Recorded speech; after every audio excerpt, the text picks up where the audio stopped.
तेरा कलाम रहेगा कायम पहाड़ जब ना रहे खुदाया, तेरे मुंह की एक बात भी टलेगी ना चाहे कुछ भी हो।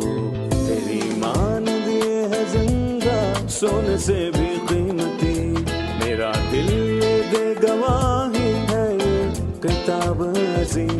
नाज़िल करे अपना कलाम, शिकस्ता दिलों को सुकून मिले, तारीकी दूर हो मेरी राहें रोशन कर। दिल अपना कलाम कसरत से ए खुदा बदल दे, रिहाई दे कसरत से फल मिलाओ, कलाम रहेगा कायम। अजीज नाजरीन, मैं अयाद ज़रीफ आप तमाम देखने वालों को हमारे रोज के बाइबली मुतालियाती प्रोग्राम की नई किस्त में खुशामदीद कहता हूँ। नाजरीन, अभी हम इब्रानियों के ख़त का मुताला कर रहे हैं और नाजरीन इसमें बहुत गहरी बातें हैं। अभी हम 12वें बाब का मुताला कर रहे हैं। पिछली किस्त में हमने 13वीं आयत तक मुताला किया और आज खुदा उनके फजल से हम इस बाब की 14वीं आयत से 17वीं आयत तक मुताला करेंगे। लेकिन प्रोग्राम का बाकायदा आगाज़ करने से पहले मैं खुदा के खादिम का स्टूडियोज़ में खैर मकदम करूँगा। खुशामदीद डॉक्टर फरीद। शुक्रिया भाई। और हमारे दीगर मेहमानों को भी खुशामदीद। नाजरीन, हम एक छोटे से वक्फे के बाद मुताले का बाकायदा आगाज़ करेंगे।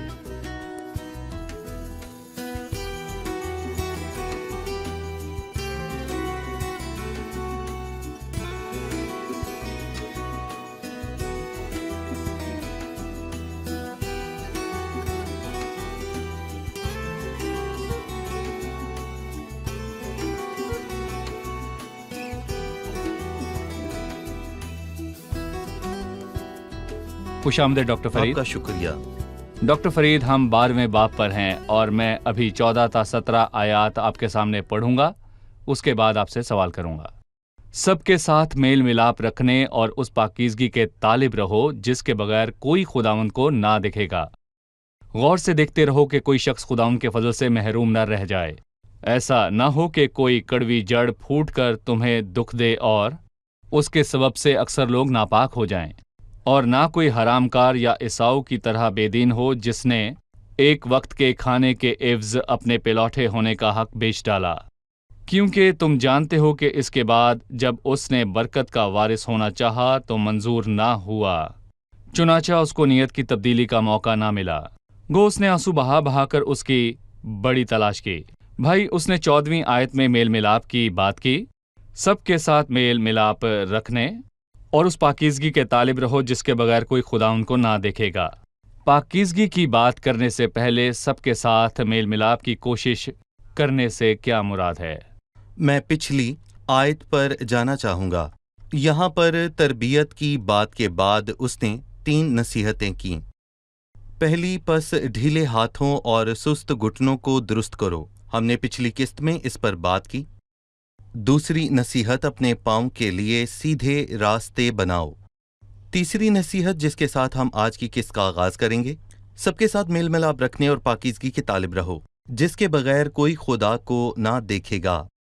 सलामती, जैसे ज़बूर 34 में दाऊद नबी ने वाज़े तौर पर कहा, और मैं कहूँगा कि ये 3 बहुत ही अहम जुमले हैं। बदी को छोड़ और नेकी कर, ये पहली बात है। सुलह का तालिब हो और उसकी पैरवी कर, ये दूसरी बात है। खुदावंद की निगाह सादिकों पर है जो पाकीज़गी में चलते हैं, और उसके कान उनकी फरियाद पर लगे रहते हैं। और इसी ख्याल को मुसन्निफ ने यहाँ लिखा है कि सबके साथ मेल मिलाप रखने से मुराद दूसरों को अपने आप से पहले रखें।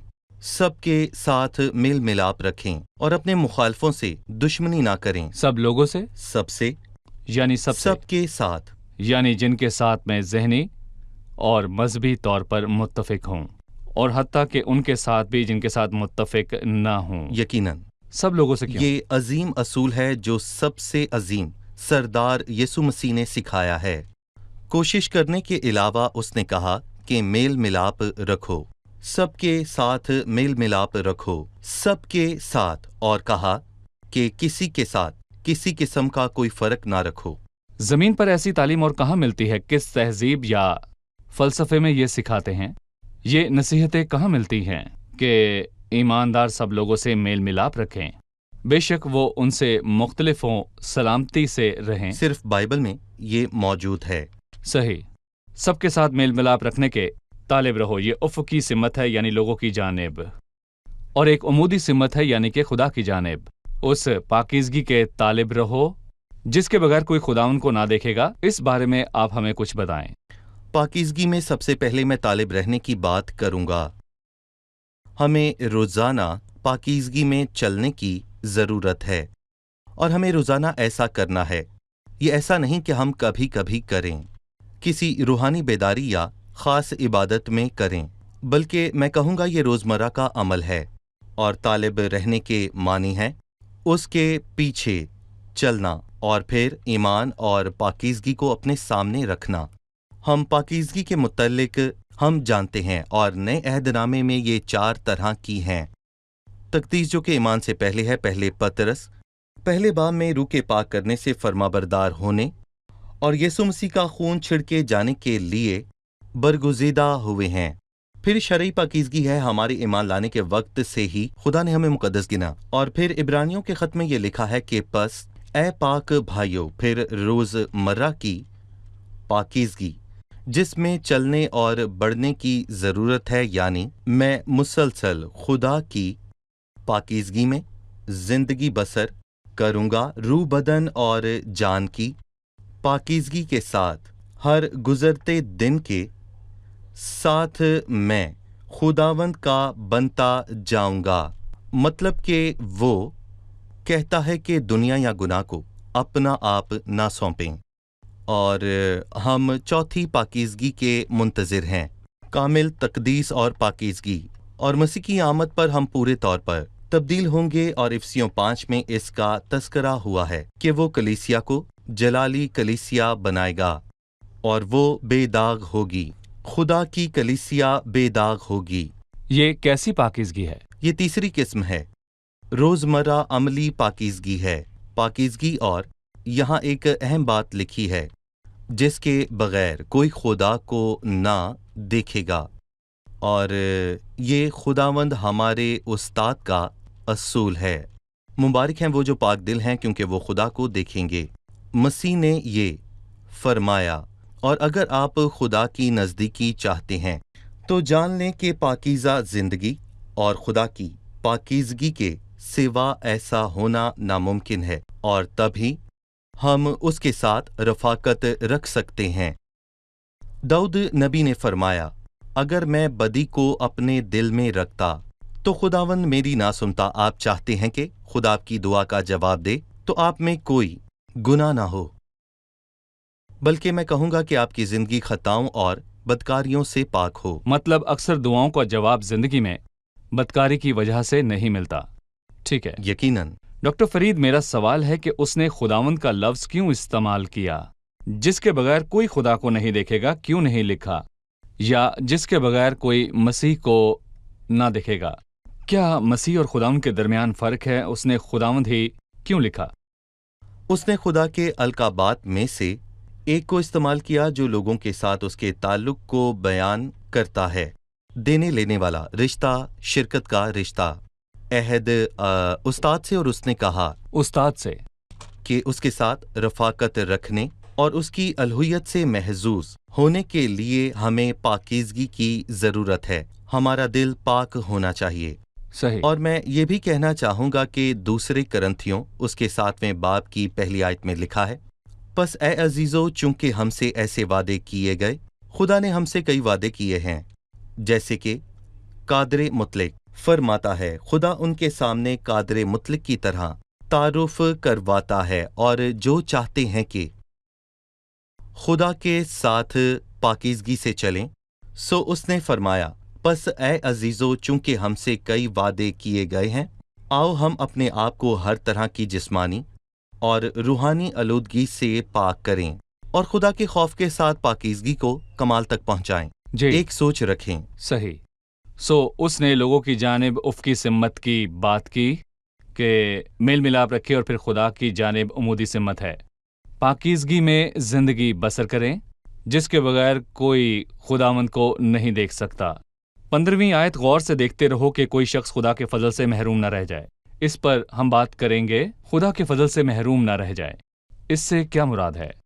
मसीह से मिलने वाली बरकतों और नेमतों से महरूम ना रह जाएं, और इब्रानियों के लिए ये तंबीह मौजूद है। इब्रानी लोगों के दरमियान उन लोगों को फजल हासिल हुआ, पर इस फजल को हासिल करने के बाद वो इस फजल को हासिल करने से महरूम रहे, यानी कि वो फिर से इससे महजूज ना हो सके। तो ये उनके लिए है जिन्होंने लफ्जी इकरार किया। हकीकी ईमानदार कभी फजल से महरूम नहीं रहता, पर जिन्होंने लफ्जी इकरार किया वो फजल की रूह से अदावत रखते हैं, यकीनन वो फजल से महरूम रह जाते हैं। फजल जबकि हकीकी ईमानदार फजल में कायम रहते हैं। बिल्कुल। देखें भाई, मैं कहूँगा कि ये सब तंबीह दिखावा करने वालों के लिए है, और हम सही उनके मुतल्लिक बात ठीक करेंगे। है। अभी हम एक रिपोर्ट देखेंगे, उसके बाद मुताले में मजीद आगे बढ़ेंगे। खुदावंद के फर्जंदों के दुख की बहुत सी वजूहात हैं। इसमें हमारी बेवकूफ़ी भी है, या जब हम सच्चाई और सदाकत पर कायम रहें। जिंदगी में गुनाह की मौजूदगी दुख की तीसरी वजह है। चौथी वजह पुराने गुनाहों का बोझ है, और पांचवी वजह यह है कि खुदा का मकसद हमेशा ईमानदारों पर वाज़े नहीं होता।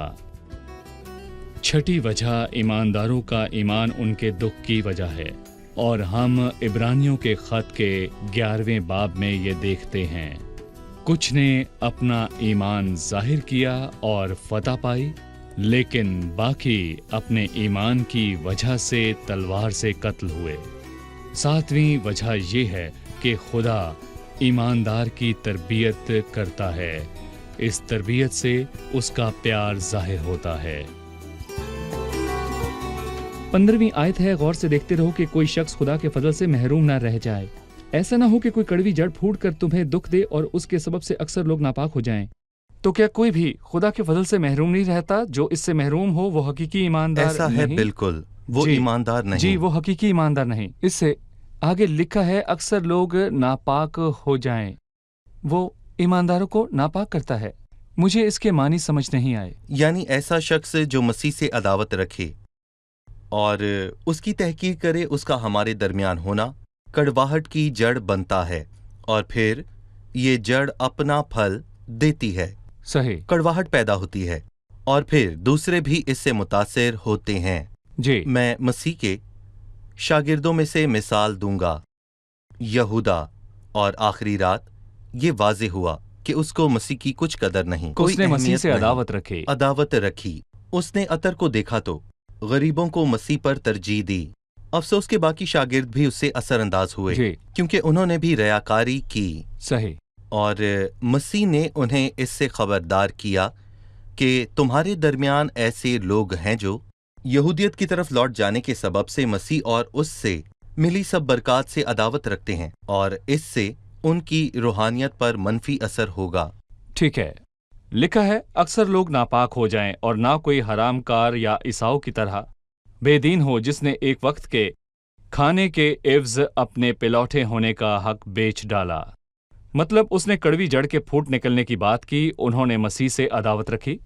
ईसाऊ की मिसाल दी जिसने अपने पिलौठे का हक बेच दिया। हरामकार और बेदीन कहा।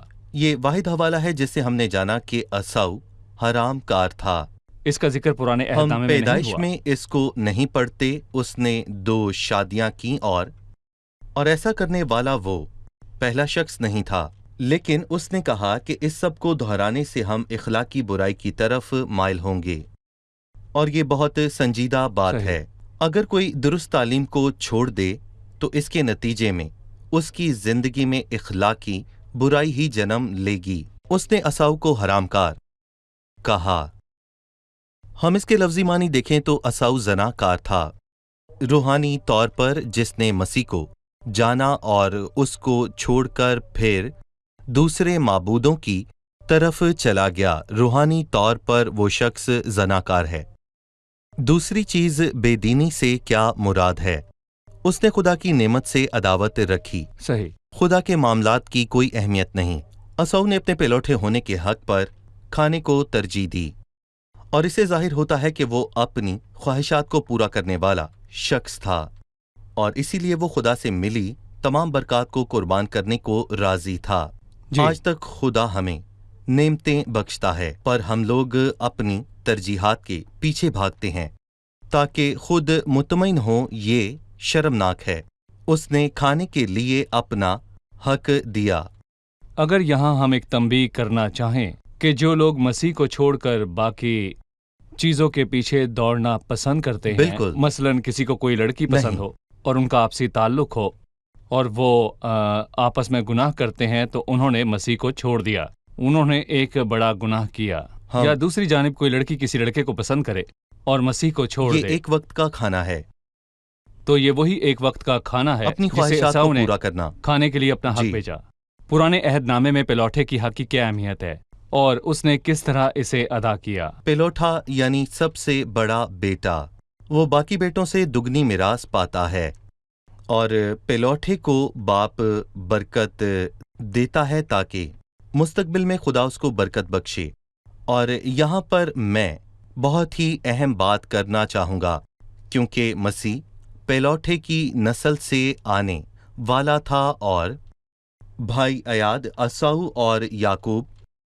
मसीह के आयाम में आप उनकी तारीख पर गौर करें कि मसीह किसकी नस्ल से आया। याकूब की 12 कबीलों से, यहूदा से। याकूब उनका बाप था, और जब मसीह जमीन पर था तो हेरोदीस बादशाह उसका दुश्मन था। हेरोदीस। वो किस नस्ल से था? ईसाऊ की। वो असाऊ की नस्ल में से था। और अब ये तस्वीर वाज़ेह हुई। उसने अपने पेलौठे का हक बेचा और अपनी ख्वाहिशात को तरजीह दी, और आज उसकी नस्ल मसीह की दुश्मन है। ठीक है, मेरा सवाल इस ख्याल से है जो आपने अभी जाहिर किया। पेलौठों को ये शर्फ हासिल था कि मसीह उनकी नस्ल से आने को था, बल्कि मसीह उसकी नस्ल से नहीं बल्कि यहूदा की नस्ल से था। रोबन अपने गुनाह के सबब से रद्द हुआ, और यहूदा को पेलौठे की बरकत मिली, और मसीह उस नस्ल से आया। सो खुदा ने इन ख्यालात को तब्दील किया। यहूदा पेलौठा बना और मसीह उसकी नस्ल से आया, जैसे ईसाऊ रद्द हुआ और मसीह याकूब की नस्ल से आया। बिल्कुल। शुक्रिया। आइए मेहमानों से एक और सवाल लेते हैं। मेरा सवाल 17वीं आयत से है। लिखा है, क्योंकि तुम जानते हो कि इसके बाद जब उसने बरकत का वारिस होना चाहा तो मंजूर न हुआ, चुनाचा उसको नीयत की तब्दीली का मौका ना मिला। वो क्यों मंजूर ना हुआ? उसको तौबा का मौका क्यों ना मिला? ये अल्फाज ईसाऊ के मुतालिक हैं। उसको क्यों रद्द किया? जी।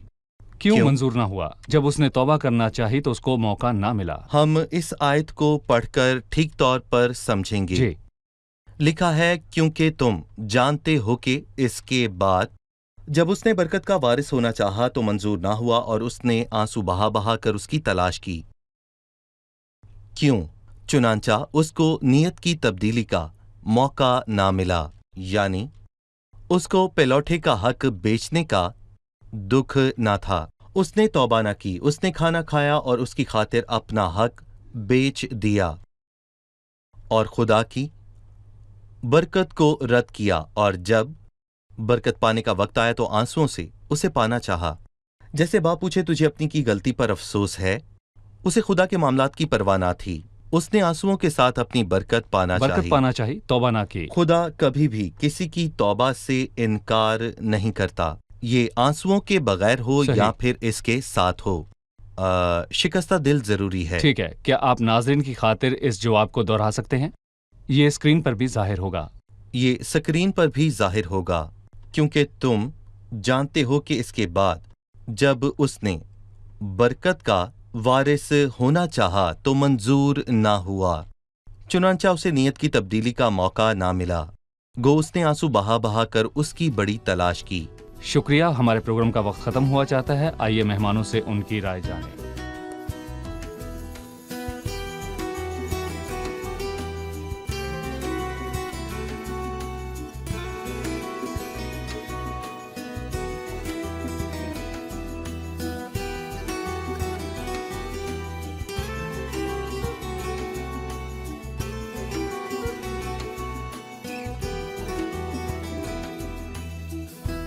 14वीं आयत है, सबके साथ मेल मिलाप रखने और उसकी पाकीज़गी के तालिब रहो, जिसके बगैर कोई खुदावंद को ना देखेगा। मेल मिलाप और पाकीज़गी का तस्करा हुआ। तरबियत के बाद उसने सबको नसीहत की कि सबके साथ मेल मिलाप रखे, बेशक वो उनसे या उनके असूलों से मुत्तफिक हों या नहीं। ये उफ़क़ी सिमत है कि सब लोग आपस में मेल मिलाप रखें। उसकी पाकीज़गी के तालिब रहो, जिसके बगैर कोई खुदावंद को ना देखेगा। ये खुदा की तरफ अमूदी सिमत है। हम पाक हों। हमने 4 किस्म की तक़दीस के मुतल्लिक सीखा। शरई पाकीज़गी के हम मसीह में बेइल्ज़ाम और मुक़द्दस ठहरे। रोज़ाना की पाकीज़गी के खुदा के साथ रोज़ाना रफ़ाकत रखें, और कामिल पाकीज़गी जो मसीह की आमद के बाद होगी। ठीक है, बहुत शुक्रिया। जी डॉक्टर फरीद, शुक्रिया। 15वीं आयत गौर से देखते रहो कि कोई शख्स खुदा के फजल से महरूम ना रह जाए। खुदा के फजल से महरूम रह जाने से क्या मुराद है? फजल से महरूम रहने के मानी है उसको कभी फजल मिला ही नहीं। उसकी ज़ाहिरी हालत ईमानदारों जैसी है। क्या वो हकीकी ईमानदारों में से हैं? नहीं, गैर हकीकी। इस खत में यही तंबीह है क्योंकि उनमें रियाकार लोग शामिल थे। बिल्कुल ठीक कहा, सही। फिर इसके बाद ईसाऊ के मुतल्लिक सवाल है, जो अपनी बरकत लेने आया पर मंजूर ना हुआ। हम ये जानते हैं कि ईसाऊ ने अपना पिलौठे होने का हक बेचकर गलती की और तौबा ना की। इस आयत में लिखा है कि उसने बरकत के लिए आंसू बहाए। उसने आंसू बहा कर तौबा नहीं की, जबकि तौबा बुनियाद और अहम है। उसने तौबा न की बल्कि बरकत लेना। उसने तौबा के बगैर बरकत पाना चाहिए ताकि बरकत हासिल करे। जी डॉक्टर फरीद, सही। आप सबका शुक्रिया। डॉक्टर फरीद, आपका भी शुक्रिया। शुक्रिया। अजीज नाजरीन, ईसाऊ के लिए लिखा है कि उसने आंसू बहा कर बरकत चाही पर मंजूर ना हुआ। क्या खुदा बरकत देना नहीं चाहता? तो वो बिल्कुल चाहता है, पर वो इसलिए नामंजूर हुआ क्योंकि उसने तौबा ना की। वो तौबा के बगैर बरकत पाना चाहता था। आज ईसाऊ की तरह लाखों लोग मौजूद हैं। वो यही चाहते हैं कि खुदा की कुर्बत हासिल करें और बरकत पाएं, लेकिन तौबा के लिए तैयार नहीं है। तौबा के मानी है कि अपने खिलाफ खड़े होकर खुदा के साथ खड़े हों। सबसे पहले अपनी बुराई का इकरार कीजिए, खुदावंद के सामने एतराफ़ करें। लिहाजा अजीज नाजरीन, खुदा की बरकत हासिल करने के लिए तौबा सबसे ज़रूरी है। उसकी सदाकत पाने और मसीह पर ईमान लाने से पहले तौबा लाजमी है। आप कभी भी बदकारी की हालत में खुदा से बरकत नहीं पा सकते। सो उसके हजूर दुआ करें ताकि वो आपसे खुश हो जाए। उसके आगे झुकें और सच्चे दिल से तौबा कीजिए, क्योंकि अजीजों, खुदा का फजल भरपूर है। उससे कहें तू मुझे फेर, तो मैं फिरूंगा। मैं अपने दिल में मौजूद उन चीज़ों से छुटकारा हासिल नहीं कर सकता, दौलत और नापाकी, बुराई और ख्वाहिशात। खुदावंद से कहें कि बख्श दे कि मैं इन सब से नफरत करूं। तौबा अव्वल है। तौबा करेंगे तो उसके बाद बरकत पाएंगे। खुदा से बरकत पाने के लिए पहले उसकी तरफ खड़ा होना बहुत ज़रूरी है। अगली किस्त में आपसे फिर मुलाकात होगी। खुदावंद आपके साथ हो।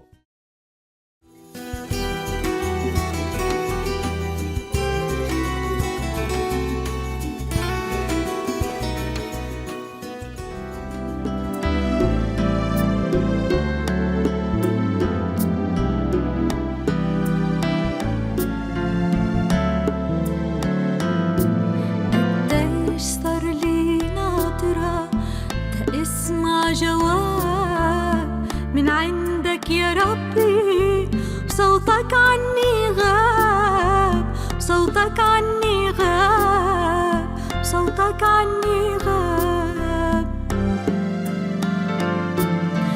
قديش صار لي ناطرة تسمع جواب من عندك يا ربي، صوتك عني غاب، صوتك عني غاب، صوتك عني غاب.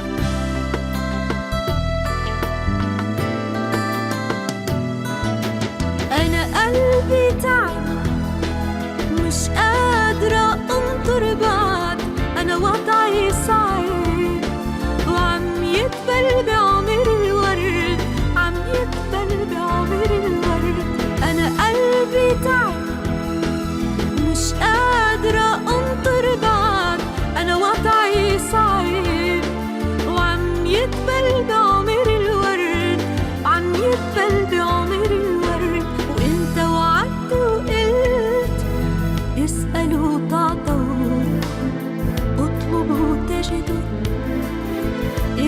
اسألوا تعطوا اطلبوا تجدوا.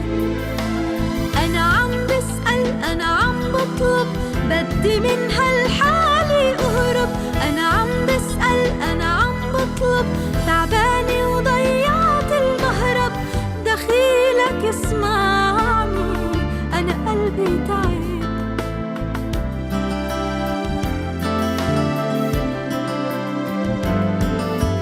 سامحني يا رب إن كنت بجسارة ووقاحة عم حط الملام عليك. إني خسرت الراحة إني خسرت الراحة. سامحني يا رب إن كنت بجسارة ووقاحة عم حط الملام عليك. إني خسرت الراحة إني خسرت الراحة. لو كل العالم ظلموني بعرف انت بتبقى حنون. لكن شو بعمل بظنوني بتخلي إيماني يخون. لو كل العالم ظلموني بعرف انت بتبقى حنون.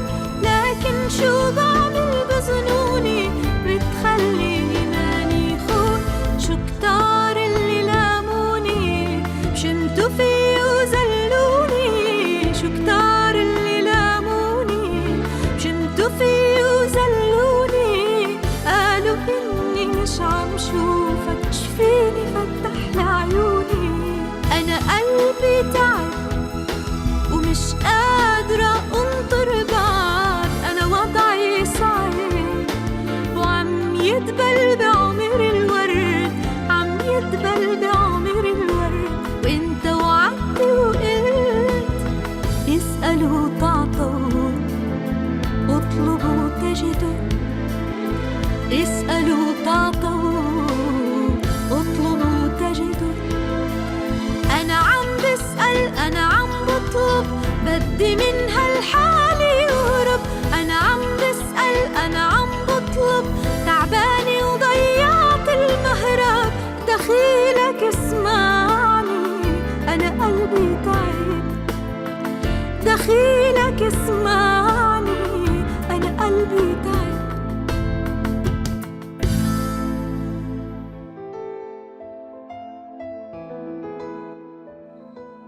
तेरा कलाम रहेगा कायम पहाड़ जब ना रहे खुदाया। तेरे मुंह की एक बात भी टलेगी ना चाहे कुछ भी हो।